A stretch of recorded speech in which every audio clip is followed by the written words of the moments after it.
నమస్తే folks, welcome to my channel. Folks, ఒకరిని నాశనం చేయాలనే దుర్బుద్ధితో ఉండేవాడు చివరికి వాడే నాశనం అయిపోతాడు. అదే కర్మ ఫలితం అంటే. అసలు నేను ఈ మాట చెప్పడానికి గల కారణం ఫన్ బకెట్ భార్గవ్ విషయమే. యూట్యూబర్గా సోషల్ మీడియాలో మంచి గుర్తింపు తెచ్చుకున్న భార్గవ్ టిక్టాక్, ఇన్స్టాగ్రామ్లో ఎంతో మంది ఫాలోవర్స్ని సొంతం చేసుకున్నాడు. ముఖ్యంగా యూట్యూబ్లో ఫన్ బకెట్ కామెడీ వీడియోలతో భార్గవ్ పేరు మారుమోగిపోగా కొన్ని టీవీ షోస్లో కూడా ఇతను కనిపించడంతో అతనితో వీడియోస్ చేయడానికి అమ్మాయిలు ఎగబడేవారు. అయితే తనకి వచ్చిన పేరుని దుర్వినియోగం చేసుకొని తనతో పాటు వీడియోస్ చేసిన చిన్నమ్మాయిపై దౌర్జన్యం చేయడంతో ఈ విషయంపై బాధితురాలి తల్లి 2021 ఏప్రిల్ 16న పెందుర్తి పోలీస్ స్టేషన్లో కంప్లైంట్ ఇవ్వడంతో పోలీసులు విచారణ చేపట్టి భార్గవ్ని అరెస్ట్ చేసి విశాఖ జిల్లా పోక్సో కోర్టులో హాజరుపరచగా గతేడాది జనవరిలో ఫన్ బకెట్ భార్గవ్కి 20 ఏళ్ల జైలు శిక్ష విధించబడింది. ఈ కాల అప్పటి నుండి జైల్లో ఉన్న భార్గవ్కి తాజాగా షాకింగ్ న్యూస్ ఏంటంటే తన తల్లి అనారోగ్యంతో కన్ను మూయడంతో ఆమెను కడసారి చూసేందుకు కొడుకుగా తన బాధ్యతల్ని నిర్వహించేందుకు ప్రత్యేక అనుమతితో జైలు నుంచి బయటికి వచ్చాడు. అయితే తనని కని పెంచిన తల్లి కన్ను మూయడంతో భార్గవ్ తట్టుకోలేక ఆమె పార్థివ శరీరంపై తలపెట్టి గుండెలు అవిసేలా రోధించగా అతని కుటుంబ సభ్యులు, బంధువులు ఎంత ఓదారుస్తున్నా భార్గవ్ మాత్రం ఏడు పాపకుండా తన తల్లిని చూసి తల్లడిల్లిపోయాడు. ఈ కాల తల్లికి అంత్యక్రియలు జరిపించిన భార్గవ్ని మళ్ళీ పోలీసులు జైలుకి తీసుకెళ్లడంతో దీనికి సంబంధించిన వీడియో వైరల్ అవ్వగా అది చూసిన నెటిజన్లు భార్గవ్ లాంటి దీన పరిస్థితి మరెవ్వరికీ రాకూడదని కోరుకుంటున్నారు. సొంత బిజినెస్ అనేది ప్రతి ఒక్కరి కళ. ఆ కళని నెరవేర్చడానికి బేబర్ టీ వారు బేబర్ కెఫే ఫ్రాంచైజీని కేవలం 99,999 రూపాయలకే అందజేస్తున్నారు. దీనిలో ప్రత్యేకమేంటంటే తందూరి చాయ్. సౌత్ ఇండియాలోనే ఫస్ట్ తందూరి చాయ్ ఫ్రాంచైజీగా వచ్చిన ఈ బేబర్ కేఫ్ 99,999 రూపాయలకే container, kitchen setup, tandoori setup, tea powder మరియు మట్కా టీ కప్పులు లాంటివి ఎన్నో అందిస్తున్నారు. ఇంకెందుకు ఆలస్యం, మరిన్ని డీటెయిల్స్ కోసం స్క్రీన్ మీద కనిపించే నెంబర్ని కాంటాక్ట్ అవ్వండి. నిజంగానే భార్గవ్ ఛాన్స్ల పేరుతో అమ్మాయిల్ని వాడుకునేవాడా?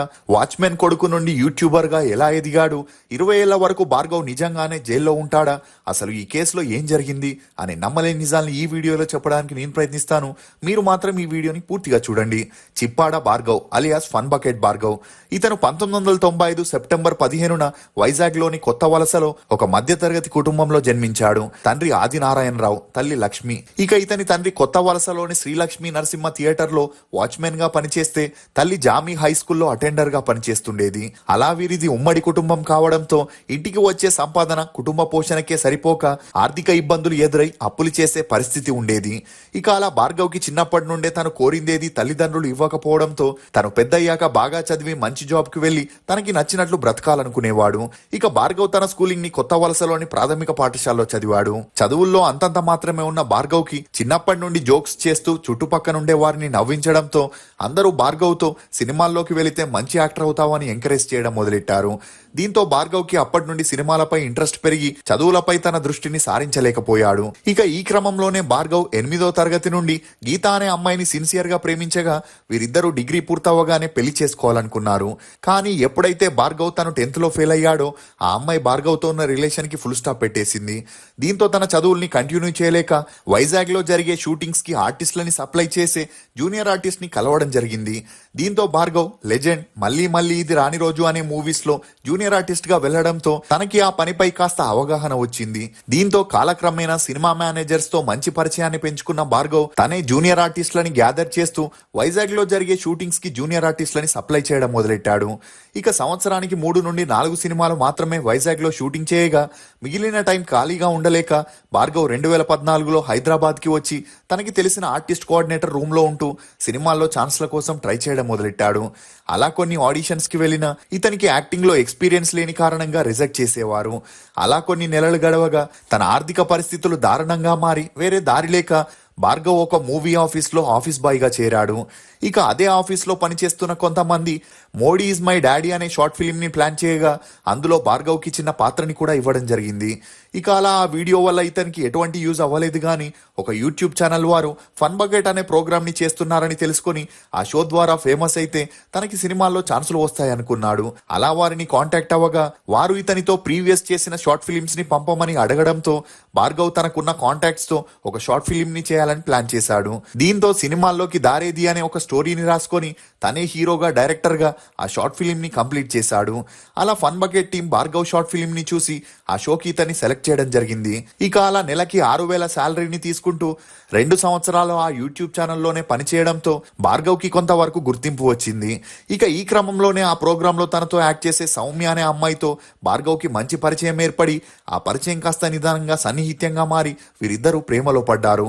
ఇదిలా ఉంటే తనకి వచ్చే డబ్బులు సరిపోక తన సత్తాని సినిమాల్లో చాటుకోవాలనుకున్న భార్గవ్ సినిమాల్లో ట్రై చేస్తున్నప్పుడే కమిడియన్ ధనరాజ్ ని ఒక షూటింగ్ స్పాట్ లో కలవడం, భార్గవ్ సెన్స్ ఆఫ్ హ్యూమర్ అతనికి నచ్చి దేశముదురు అనే ప్రోగ్రామ్ లో భార్గవ్ ని తన టీంలో చేర్చుకోవడం జరిగింది. అలా ఆ ప్రోగ్రామ్ లో వచ్చిన పేరుతో భార్గవ్ కి జబర్దస్త్ లో ధనరాజ్ టీంలో యాక్ట్ చేసే ఛాన్స్ వచ్చింది. ఇక అలా అప్పటికి కూడా స్ట్రగ్లర్ గా ఉన్న భార్గవ్ తో సౌమ్య ఉండలేక కొద్ది రోజుల్లోనే అతనితో బ్రేకప్ చేసుకుంది. దీంతో మానసికంగా కృంగిపోయిన భార్గవ్ సినిమాల్లో ఛాన్సులు రాక, యూట్యూబ్ లో చేసే వీడియోలకి అంతలా డబ్బులు రాక ఏం చేయాలో తెలియని పరిస్థితుల్లో ఉన్నప్పుడే తిరిగి ఊరికి వెళ్ళిపోవాలనుకున్నాడు. కానీ అదే సమయంలో చాలా మంది టిక్ టాక్ ద్వారా ఫేమస్ అవ్వడం, దాని ద్వారా డబ్బులు కూడా సంపాదిస్తున్నారని తెలుసుకున్న భార్గవ్ టిక్ టాక్ లో తన కామెడీ స్కిట్స్ ని చేయాలని డిసైడ్ అయ్యాడు. అలా 2019లో చేసిన ఏప్రిల్ ఫూల్ అనే స్కిట్ తో బాగా పాపులర్ అయి ఆ వీడియోకి 49 లక్షల వ్యూస్ రావడం, 12,000 రూపాయల డబ్బులు కూడా రావడంతో ఈ అవకాశాన్ని వదులుకోకూడదనుకున్న భార్గవ్ ఆ తర్వాత అమ్మాయిలు అబ్బాయిలు అనే సిరీస్ ని కూడా స్టార్ట్ చేశాడు. ఇక అలా ఆ సిరీస్ కి కూడా బాగా ఆదరణ రావడంతో హైదరాబాద్ లో ఉండి కష్టపడే కంటే వైజాగ్ లో ఉంటూ కూడా టిక్ టాక్ చేసుకోవచ్చని తన మకాన్ని వైజాగ్ కి మార్చేసి తనదైన ఒక టీం ని క్రియేట్ చేసుకోవాలనుకున్నాడు. అలా తన క్లాస్మేట్స్ తో పాటు మరికొంతమంది ఫ్రెండ్స్ ని కూడా కలుపుకొని తమ గ్రూప్ లోకి అమ్మాయిలు కావాలని పోస్టులు వేసేవాడు. ఇక ఇది చూసిన నిత్యశ్రీ అనే అమ్మాయి భార్గవ్ ని కాంటాక్ట్ అవ్వగా ఈమె అప్పటికే కేర్ ఆఫ్ కంచరపాలెం మూవీతో గుర్తింపు పొందిన ఆ తర్వాత సినిమాల్లో ఛాన్సులు రాకపోయేసరికి భార్గవ్ తో కలిసి టిక్ టాక్ వీడియోలు చేయాలని డిసైడ్ అయింది. అలా వీరిద్దరూ కలిసి బట్లర్ ఇంగ్లీష్ లో వీడియోలు చేస్తూ మంచి స్నేహాన్ని మెయింటైన్ చేసేవారు. ఇక ఒక స్టేజ్ లో వీరిద్దరూ ప్రేమలో ఉన్నారనే వార్తలు బయటికి రావడంతో నిత్యశ్రీ తల్లిదండ్రులు తనని భార్గవ్ తో యాక్ట్ చేపించలేదు. అయినా అదంతా పట్టించుకొని భార్గవ్ అంకల, రహస్య అనే అమ్మాయిలతో కూడా వీడియోస్ చేయడంతో అవి పాపులర్ అయ్యాయి.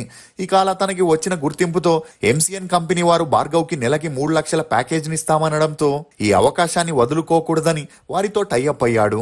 అలా ఒకవైపు టిక్ టాక్ వీడియోస్ చేస్తూ మరోవైపు యూట్యూబ్ లో ఎంసీఎన్ కంపెనీకి వీడియోస్ చేస్తూ బిజీగా ఉన్నప్పుడే ఆ వీడియోస్ వల్ల భార్గవ్ కి వచ్చిన గుర్తింపుతో తనకి నిఖిల్ నటించిన కిరాక్ పార్టీ మూవీలో యాక్ట్ చేసే ఛాన్స్ వచ్చింది.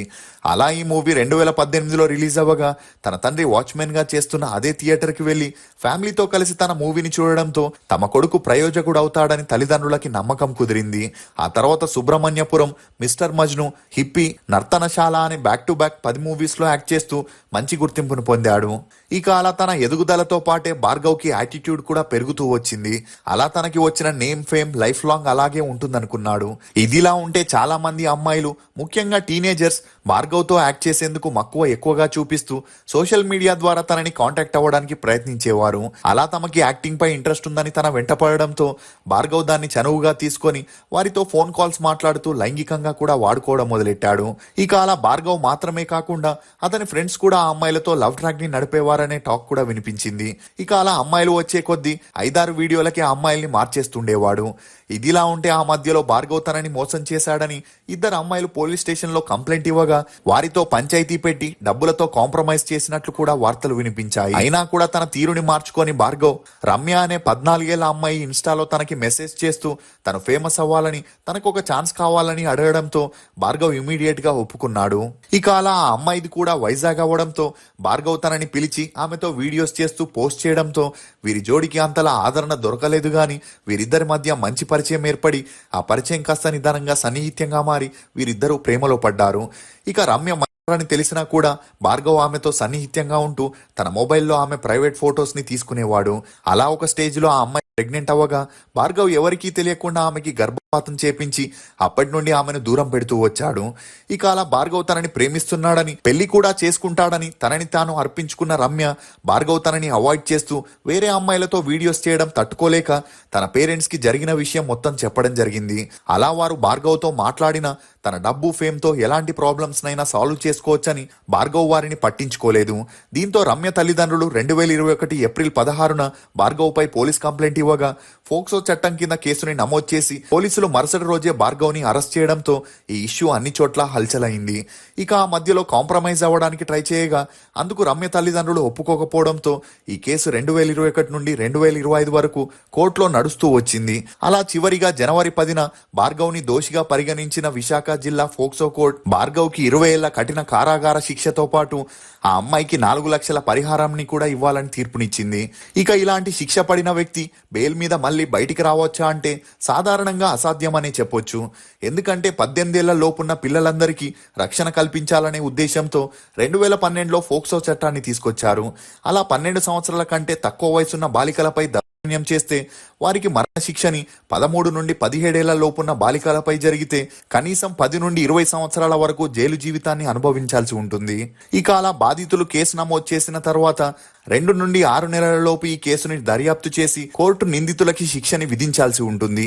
ఇదిలా ఉంటే జిల్లా కోర్టు ఒకసారి తీర్పునిచ్చాక ఆ తీర్పుతో ఏకీభవించకుంటే హైకోర్టులో పిటిషన్ వేస్తూ ఈ తీర్పుని వ్యతిరేకించడానికి కూడా అనుమతి ఉంటుంది. కానీ తను నిరపరాధి అని, అందుకు కావాల్సిన బలమైన ఆధారాలుంటేనే హైకోర్టుని అప్రోచ్ అవ్వాల్సి ఉంటుంది. కానీ ఇక్కడ కూడా ఛాన్సెస్ తక్కువ అనే చెప్పొచ్చు. ఇక ఇదిలా ఉంటే కర్ణాటకలో 21 ఏళ్ల అబ్బాయి 17 ఏళ్ల అమ్మాయిపై హత్యం చేయగా జిల్లా కోర్టు అతనికి 20 ఏళ్ల శిక్షని విధించింది. కానీ ఆ తర్వాత హైకోర్టులో పిటిషన్ వేయగా ఆ అబ్బాయికి కాస్త ఊరట దొరికి బెయిల్ మంజూరైంది. ఎందుకంటే ఆ అబ్బాయిని 20 ఏళ్లు జైల్లో ఉంచినట్లయితే అక్కడుండే నేరస్తులతో స్నేహాన్ని పెంచుకొని మరింత కఠినంగా మారే అవకాశం ఉంది. కాబట్టి హైకోర్టు ఆ యంగ్ అక్యూజ్డ్ భవిష్యత్తుని దృష్టిలో పెట్టుకొని అతనికి బెయిల్ ఇవ్వొచ్చనే తీర్పుని కూడా వెల్లడించింది. భార్గవ్ ఇన్సిడెంట్ లో మీరేమనుకుంటున్నారో మీ అభిప్రాయాన్ని కమెంట్ సెక్షన్ లో తప్పకుండా తెలియజేయండి. ఫోక్స్, ఒకసారి బట్టలు మాసిపోతే మనిషి ఎక్కడ కూర్చోవడానికైనా సిద్ధపడతాడు. అలాగే నడత చెడిందంటే ఎలాంటి పనులు చేయడానికైనా సందేహించడు. అందుకే మొదటి నుండి మరకంటకుండా జాగ్రత్తగా ఉండాలి. ఇది ఫోక్స్ యూట్యూబర్ భార్గవ్ గురించి కొన్ని నమ్మలేని నిజాలు. ఈ వీడియో మీద మీ అభిప్రాయాన్ని కమెంట్ సెక్షన్ లో తప్పకుండా తెలియజేయండి. మేము చేసిన ఈ వీడియో మీకు నచ్చినట్లయితే ఒక లైక్ ద్వారా మీ సపోర్ట్ ని మాకు తెలియజేయండి. For more interesting videos please subscribe to CR voice. Thank you.